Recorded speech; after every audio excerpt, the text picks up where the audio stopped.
Good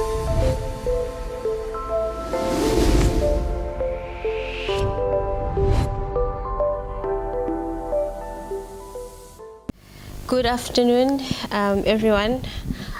Because of time, and it's also difficult to speak after such a great motivation from Obama Kambule, I'm just gonna say I want to greet everyone, all protocols observed, the CFO Foundation, CIGFARO, IIA, and especially interns. For me, and I think Dr. Mao clearly outlined the issues that we find ourselves in as interns if you're entering into a sphere of government.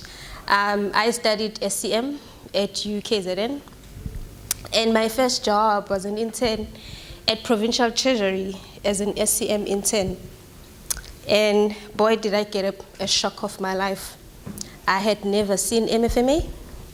I had never seen an SCM policy.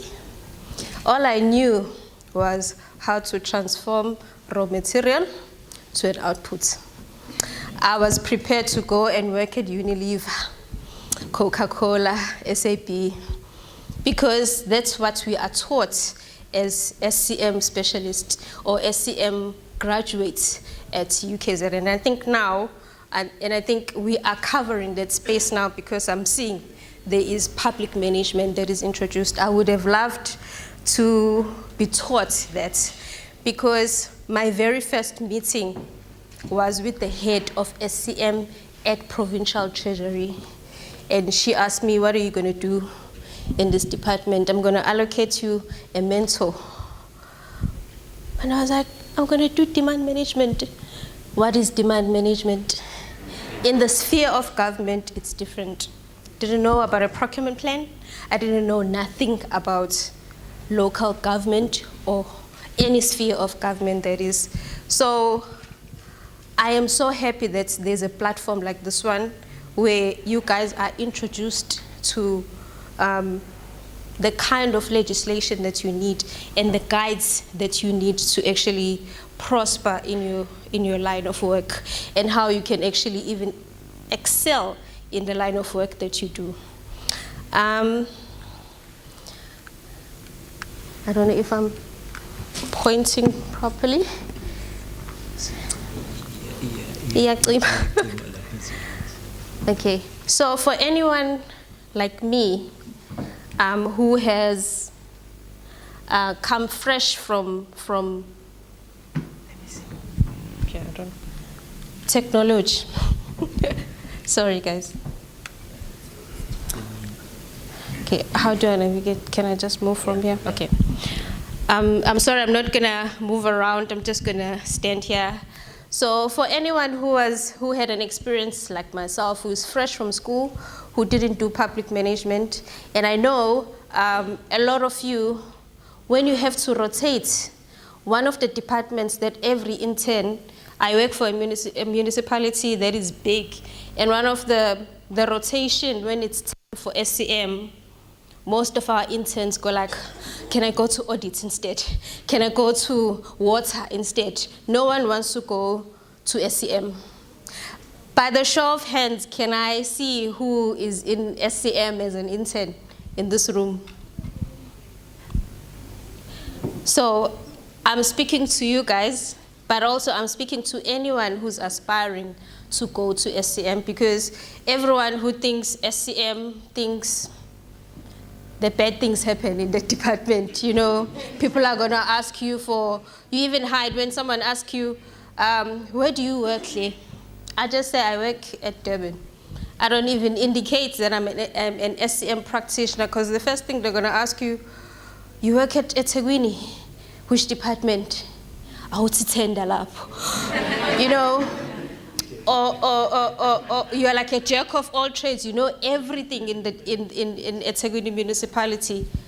I'm a compliant SCM practitioner, so don't ask me about tenders. I know nothing about what goes on in there in as far as operations. So I want to talk to someone who wants to go into this department and actually work. And my theme is to try and steer you to becoming an excellent and a professional procurement or SCM practitioner, if that is the space that you're going to go to. And it touches everyone, because if you are in finance and you're doing budgets, if you are in internal audits, you are auditing the very same SCM practitioners that are doing all the wrong things. But how can we stop that train? If for lack of a better word, how do we stop people from thinking that SCM is a problem? And while I was thinking as an intern, when the head of SCM asked me, what am I going to do? I wish someone had told me that there are guidelines, there is legislation that you use to actually navigate yourself throughout a procurement journey or an SCM journey. So I'm just going to explain. Also, there's always this conception of procurement, SCM. What is procurement? What is SCM? Because a lot of people in the finance field don't know that procurement, yes, it's an interchangeable word. Most of the time people will say, I work at procurement, or someone will say, I work at SCM. But what is the difference? So in simpler words, procurement is actually acquiring of goods and services that a company needs, or a municipality, a mayor needs a new car. You're actually going to procure that car. However, supply chain, it's an interconnected process of designing, planning, execution, controlling and monitoring SCM activities, or you can even say procurement activities in delivering goods and services, and with the objective of creating a net value and providing oversight and coordination of information and finances within SCM. So procurement, just go and you buy. Obviously, in the private sector, it involves a lot of things. However, supply chain within the local government sphere involves a lot of these connected places that you need to go through.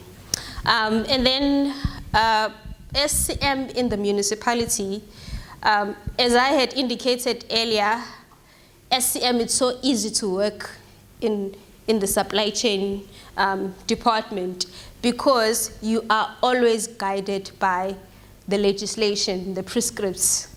And one of my main interns in my office asked me, but where do I find this? Because you always say it's legislated. Where do I find it?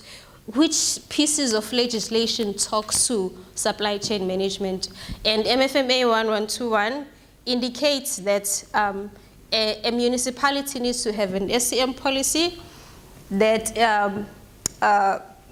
and that is going to utilize its resources, and it must be in a fair, equitable, transparent, competitive, and cost-effective way, and it must comply with the prescribed regulations of SCM. I always say this, that an effective SCM system or procurement system needs skilled, ethical, and I think Dr. already touched on this, that we need ethical SCM practitioners. We need skilled SCM practitioners. We need people that are passionate about working in an environment that is so clouded with, you know, I'm so scared to go there because I'm going to be pinpointed. I can stand proud here today and say that in the 14 years that I've worked, I have only worked with supply chain, nothing else. I've never been at budgets. I've never been an internal auditor. I've never worked anywhere else, but I've only worked with supply chain. And one of the things that have kept me throughout this time is the fact that I don't deter my ethical cap. I don't stop and say, now I know more. So if there's an opportunity for me to learn and expand my skill, I do that. So it's a department that requires you to have those things. So as I have indicated, that the key, and I think Usbu was indicating that you have a budget. A municipality does their wish list. This is what they want. This is what the ward councillor wants in this area. They want a crash, and I think Ungema said that. But how are you gonna acquire that? Because at the end of the day, a structure needs to be there. Money is there, but then how are you gonna go about procuring that? You have to plan for it. There's money for it. How are you gonna do it? Competitive bidding, who are you allocating this work to? So, and whatever strategic objectives that a municipality has, SCM is a key driver to that. Usbu said it, budget is the heart. I always say that SCM sometimes is the engine, because you can start a car, but if it doesn't start, it's not going to move. So you can have all the money, it can have petrol in it, but if it doesn't move, your strategic objectives in a municipality would not be sustainable. Again, for me, what helped me in the local sphere and in any other sphere of government was just knowing that there's a legislation, there are guidelines that are going to tell me this you can do, this you cannot do. So I'm just going to touch base on the SCM legislation. There's more than 80 different legal instruments in legislation that governs a public sector SCM. Just to list a few, for anyone who wants to touch this area, you don't have to go through all 80, because some will be for your construction, some will be for roads, PRASA, different pieces of legislation that governs SCM. But the most important ones I have highlighted here. One is the Constitution, Section 217. I think anyone who has been interviewed, interviewers like to ask this question: what does it entail?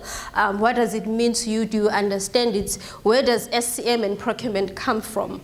The acts, your local MFMA, your PPPFA. A lot is happening here. A lot of judgments that are coming, concords, different cases. If you're an SCM practitioner, these are the things that are going to guide you to making sure that you steer yourself in the right direction. Your Corruption Act, we don't want to hear that, but how are you going to cover yourself in an event where there's hawks officials knocking in your office and saying you signed a document that you were not supposed to sign? How do you protect? What are the rights that you have as an intern? What are the rights that you have as an individual? And I think a lot of these acts covers you as an SCM practitioner. Regulations, be your MFMA, SCM regulations, and your PPPFA regulations, just to name a few. In SCM or procurement, there are 5 pillars that are mostly important, and these pillars makes an effective government procurement, and it rests upon these principles of behavior. They are best described as pillars because if any one of them is not applied, the procurement system collapses. And the first one is ethics and fair dealings. And this is covered in the preamble in Section 217. I'm not even going to touch on this because we spoke a lot about it yesterday. Value for money. This one is always questioned when auditors come and say, you paid 55 rands for a bottle of water. Can you spend the municipality's budget and waste it in that manner? So we need to make sure that we are in a space where we can say, yes, I can pay so much, but is it really adding value to the municipality? Openness and effective competition, I think it speaks for itself. Accountability and reporting, this is important when it comes to audit times. You have to be accountable for every process that you did in SCM so that it makes it easier for that IDP, for that annual report to be done. Also equity, everyone has a fair chance of being in the space of supply chain, and it's not like it's reserved for a particular group. This is reserved for a particular group. So the 5 pillars of SCM or procurement are there to kind of guide you as an SCM practitioner. I always make an example of this, and I'm a passionate mentor. I love mentoring anyone who comes into my units. Every time, you know, managers are asked, we are now employing new interns, and someone has taken a liking to SCM or is interested in it, I always put up my hand because I know what it's like not to have that guidance and you have to just swim yourself. And one of the questions that my team asked me was that, how do I make sure that I don't do the wrong things? In SCM, it's easy. Use your legislation. So I always make an example of this. If you can see, this is a railway line. I always say a procurement process requires you to follow legislation. And if I was a train having to navigate as a steering in that, will I be able to reach my destination? So your legislation are your alignments to say, go in this path. Because if you don't, this is what is going to happen. So that train will never reach its destination because you are not using the right legislation, you are not using the right prescripts. However, if you see this one, I always say these pillars, this railway line is your legislation, is your SCM policy, is everything that is in line, which I indicated in my previous slide. The train would reach its destination. So the community would get service delivery. I think Mr. Abraham will not complain about trucks that have not been procured yet. There are budget availability for it. It's sitting somewhere because someone didn't do their job as far as making sure that that procurement process happens to the T. So somewhere in there was a breakage in that railway system, which is now the procurement process. But you can get to your destination by following the right processes. So because of time, I'm not even going to get into, for anyone who has never been to SCM, what does it entail?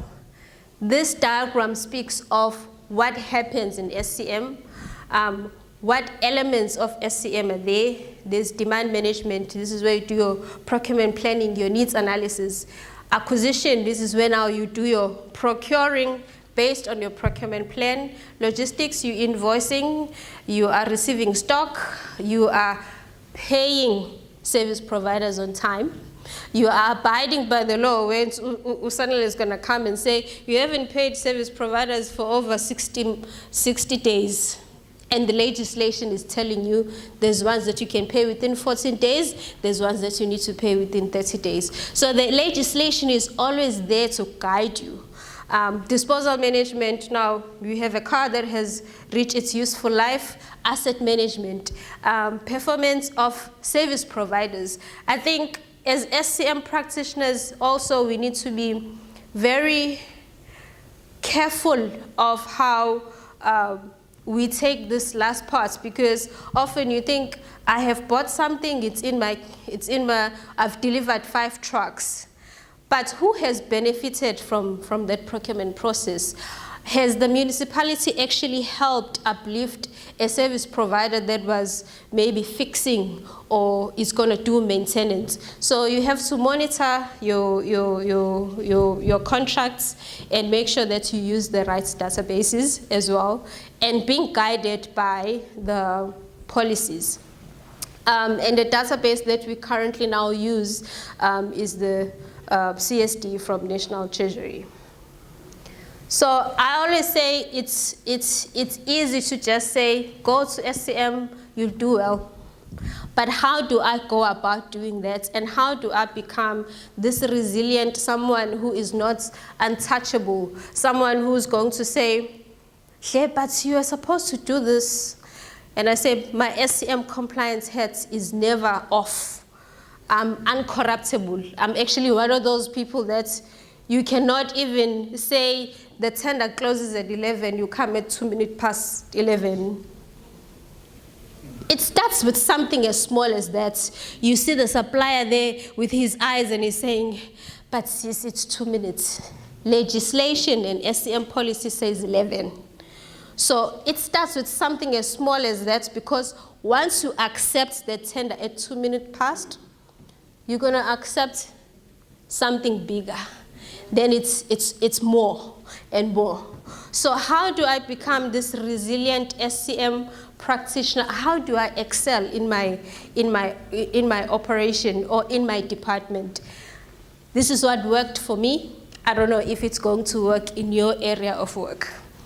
So as an SCM practitioner, I always say, even for the people that I mentor in my department, I say, learn something new about your department or your units every day. For example, your SCM and finance processes, a standard operating procedure. How do I go about doing the work?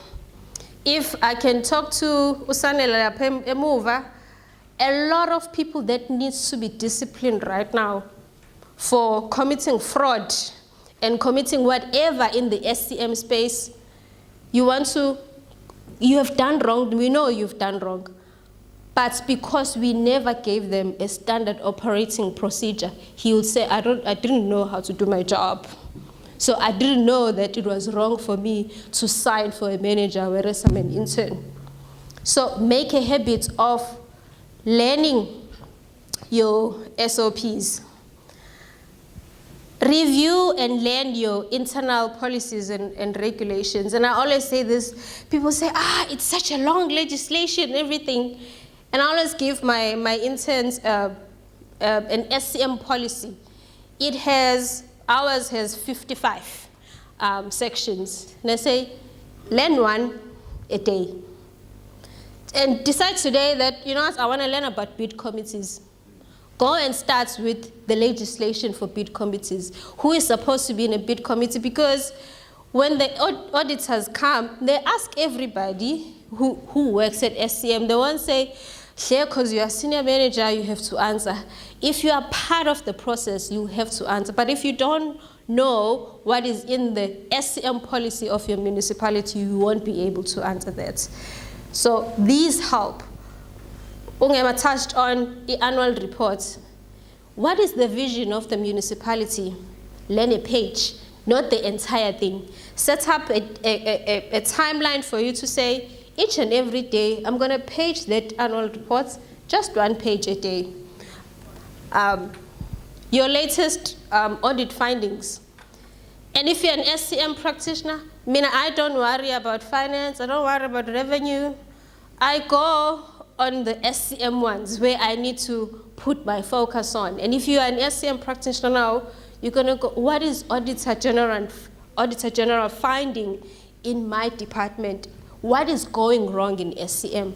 Then you can add value there. Your SCM and your finance KPIs. We are often evaluated at the end of the year. What are you evaluated on? What are my key performance areas that I need to do?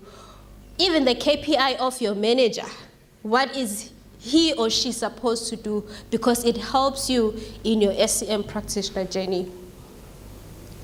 The SCM instruction notes and circulars, there's internal ones for big municipalities.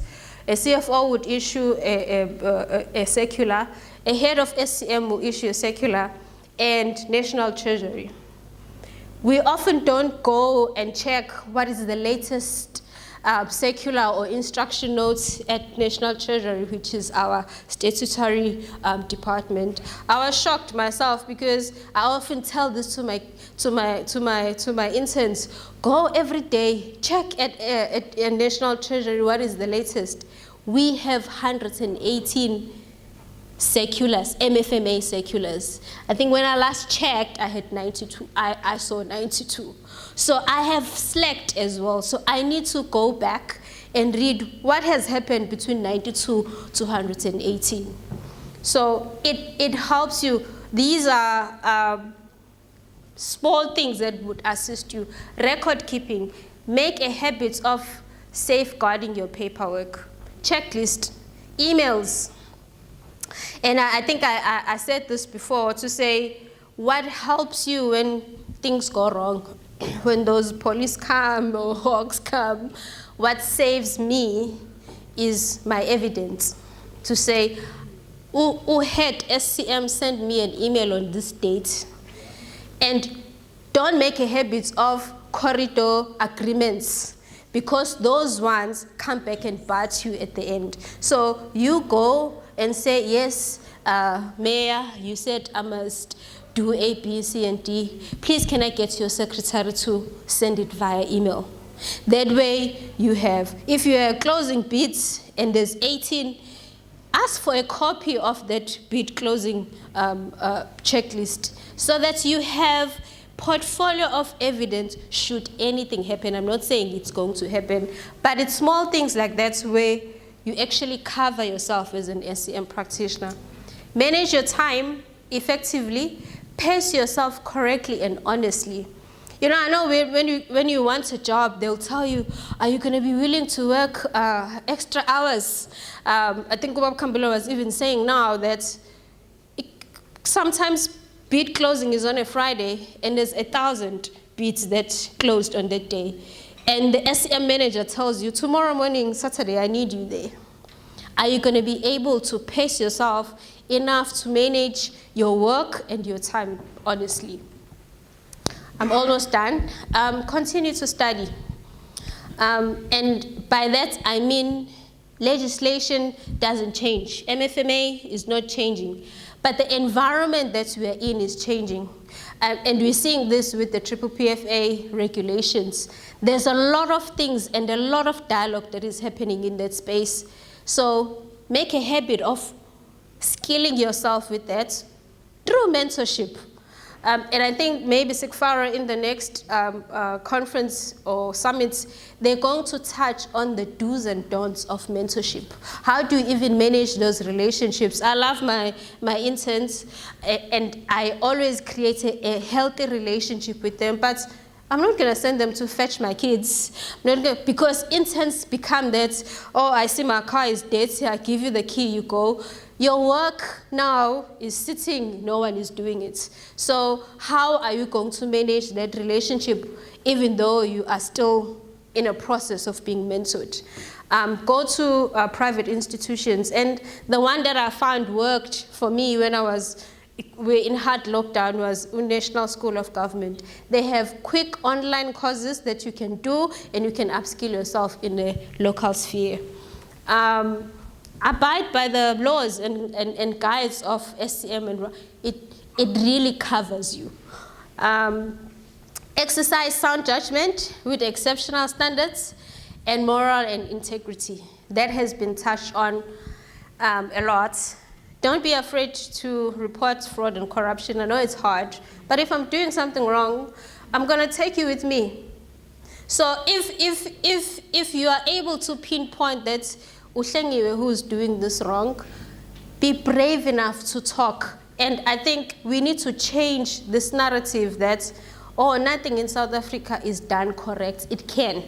We can be the generation that changes that. That if you think SCM, you're not thinking fraud and corruption, because we are whistleblowing that and we are putting a stop to it. We're tired.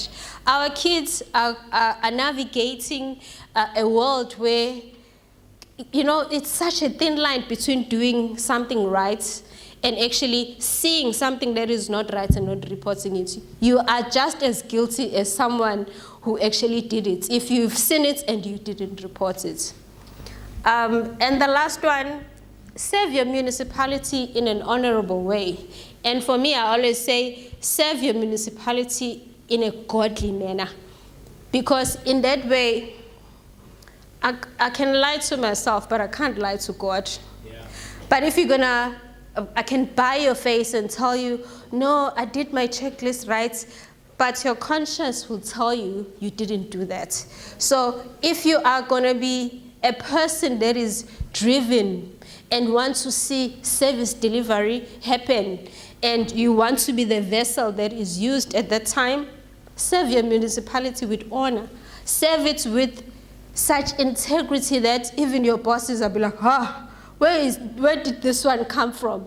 But you'll be that person that changes the municipality. So this is the end of my, I hope I didn't take too much of your time. Just one last one for me has always been, you know, in the field of a doctor, when they go and they finish their degrees and everything, they take an oath.